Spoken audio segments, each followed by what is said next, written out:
Bonjour les gars, je suis sûr que plus d'un apiculteur professionnel regardera la vidéo. J'espère voir vos commentaires, il sera très intéressant de lire l'opinion des pros. Parlons de tout dans l'ordre.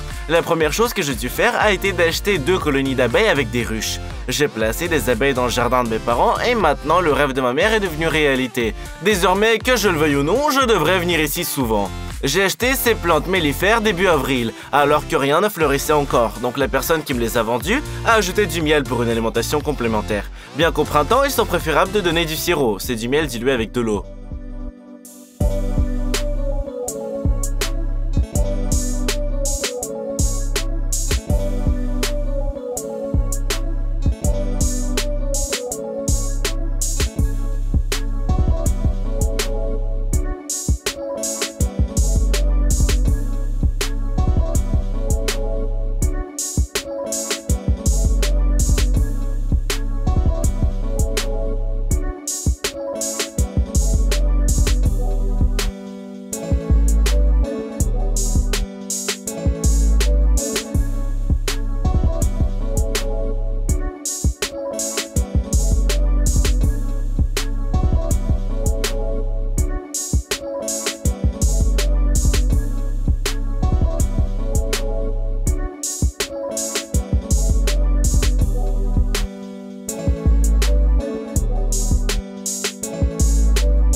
Pour cette étape, nous avons fait découper des flancs de plexiglas sur commande selon nos dimensions.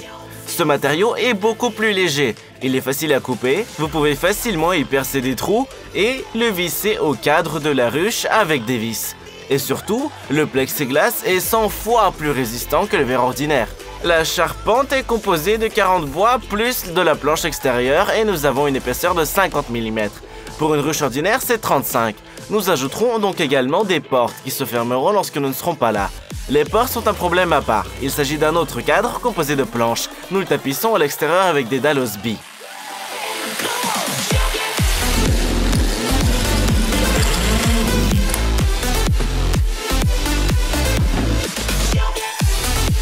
Le cadre des portes a été fabriqué pour une raison. Nous mettons un matériau d'isolation thermique, de la mousse plastique à l'intérieur, et l'avons cousu avec le contreplaqué.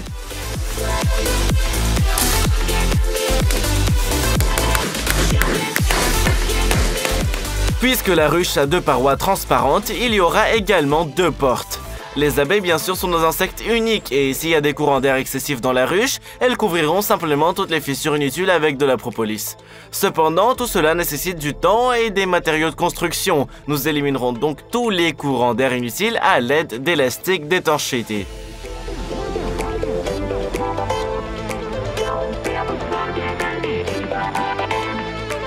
Et les boulons autoserrants aideront à comprimer étroitement les portes avec le cadre. Il ne semble pas y avoir une seule fissure, mais si quelque chose arrive, les abeilles disparaîtront.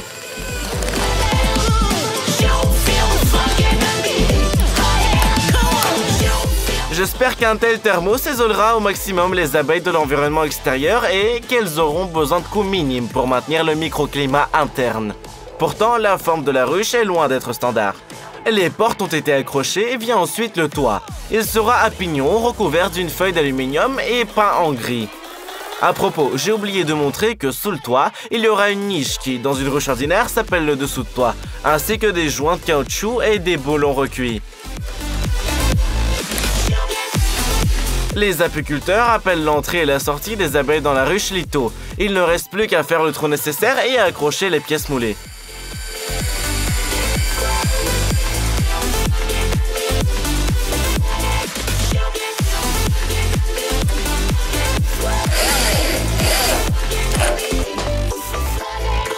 Celui du haut a 4 positions, mode ventilation, semi-ouvert, complètement fermé et complètement ouvert.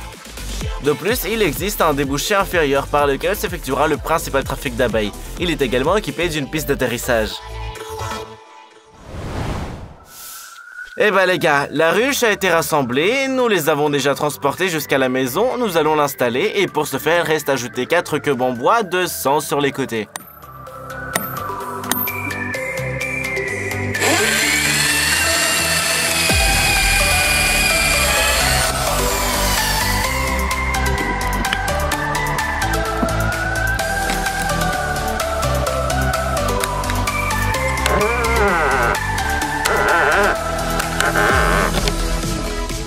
Wow!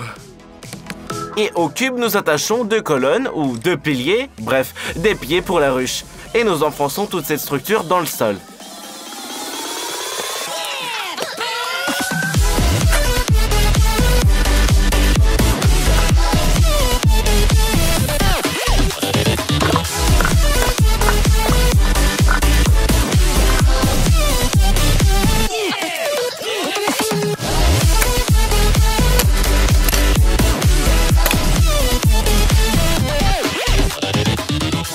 Deux jours se sont écoulés les gars, j'ai peint la ruche, toutes les odeurs supplémentaires ont disparu, même si ni la peinture ni le vernis n'étaient initialement malodorants, on peut faire emménager les nouveaux résidents.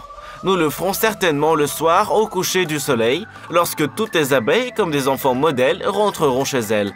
En attendant, préparons leur nouvelle maison à l'emménagement. On dévisse les vis et retirons la vitre.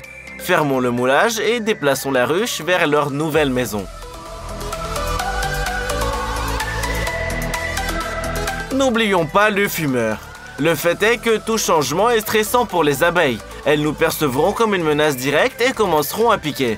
La fumée sert en quelque sorte d'agent calmant.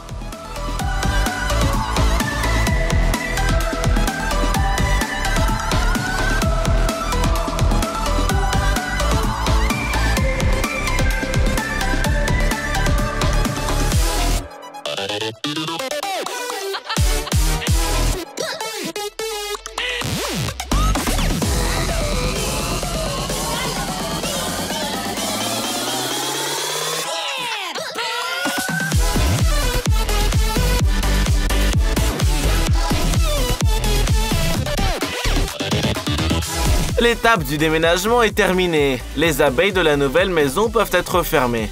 Comme le dit le bon vieux dicton, la nuit porte conseil.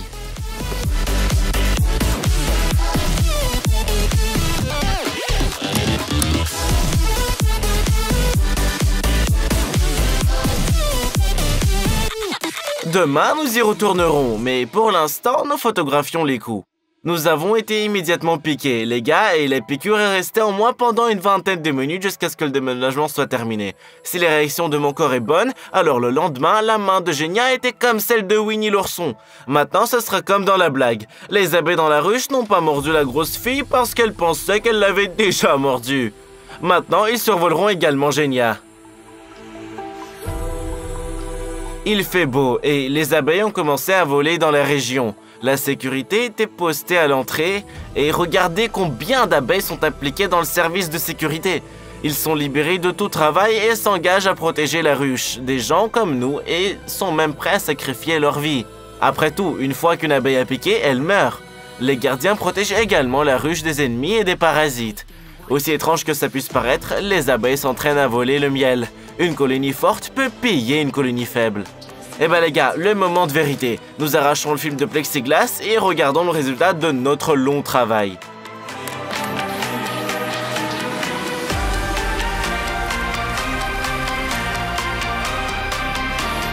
Non, eh ben c'est vraiment cool. Comment ça se passe ici? Le travail bat son plein. La larve arrive bientôt, une nouvelle abeille apparaîtra à sa place. Nos filles sont toujours dans la rue ici. Mais ici, elles sont déjà à la maison et tous les mouvements sont bien visibles. Ainsi, ici, à certains endroits, les vers s'ajustaient très étroitement au cadre et bloquaient l'accès des abeilles au nid d'abeilles. Et les rues étaient fermées par la libre circulation des abeilles. Que font-ils? Ils travaillent, coupent l'excédent de cire, mais ce matériau de construction n'est pas gaspillé. Vous voyez comment la cire s'est répandue au fond de la ruche? Les abeilles se rassemblent par brassées et procèdent à la réalisation des nids d'abeilles aux endroits où, à leur avis, cela est nécessaire. Mais ici, un travail complètement différent se déroule. Rappelez-vous, je vous ai dit que les abeilles couvriraient toutes les fissures supplémentaires avec de la propolis. C'est à ça que sont occupés les travailleurs acharnés. Et regardez combien de travailleurs ont été envoyés à cette mission. Les abeilles semblent agir de manière chaotique. Mais en fait, il y a ici une hiérarchie et chacun est occupé à ses propres affaires. Une abeille ouvrière effectue différents types de travaux au cours de sa vie. Le premier travail après la naissance consiste à nettoyer les cellules dans lesquelles la reine pond ses œufs, ainsi qu'à réchauffer la ventilation de la ruche. Ensuite, les ouvrières nourrissent les jeunes abeilles et reçoivent le miel des abeilles butineuses. Et seulement après cela, les abeilles ouvrières commencent à effectuer des vols indépendants pour le miel. L'abeille domestique est très facilement identifiable grâce au panier jaune sur ses pattes appelé pollen. D'ailleurs, j'ai oublié de dire que le passage des abeilles dans les ruches s'effectue par l'odorat. Chaque abeille stocke cette odeur dans un recoin particulier du corps. Lorsqu'une abeille s'approche de la porte, elle l'ouvre et présente l'odeur au garde comme son propre laissez-passer. Dans ces cadres hermétiques, le couvain, c'est-à-dire la reine, y a pondu et de nouvelles abeilles vont bientôt naître. Il existe 3 types d'abeilles au total. Il y a une reine par famille, une abeille ouvrière, ce sont les filles qui travaillent dur, et un faux bourdon. Les faux bourdons sont des mâles. Pour ainsi dire, ils n'effectuent aucun travail. Ils mangent juste du miel gratuitement et se combattent pour l'insémination de l'utérus.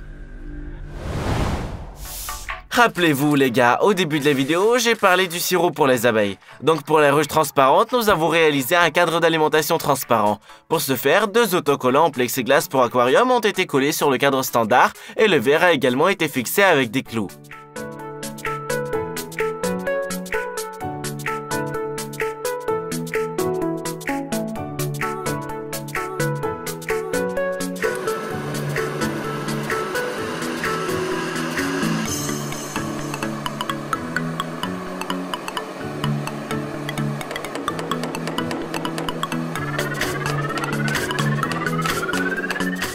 Pour éviter que les abeilles ne se noient pas dans le sirop, nous leur avons fabriqué un radeau à partir d'une règle.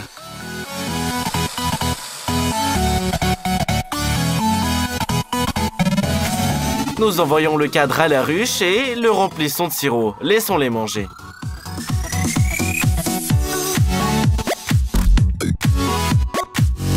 Voilà à quoi ressemble 4 heures de tournage en accéléré. Et le sirop disparaît rapidement. Eh ben les gars, une semaine s'est écoulée. Le temps s'est complètement détérioré. On est passé du printemps à l'automne. Il pleut depuis plus d'une semaine maintenant. Les abeilles ne volent pas par ce temps. Elles ne font qu'améliorer leur structure. Voici un autre moment amusant que j'ai filmé. Regardez comment elles construisent des nids d'abeilles en formant une pyramide. Ceux d'en dessous tiennent ceux d'au-dessus et font passer les matériaux de construction de bas en haut. Oui, vous pouvez vraiment les regarder éternellement. Mais malheureusement, l'éternité ne rentre pas dans le cadre d'une vidéo, alors nous y mettons fin. N'oubliez pas la cloche si vous voulez voir la suite. En attendant, salut!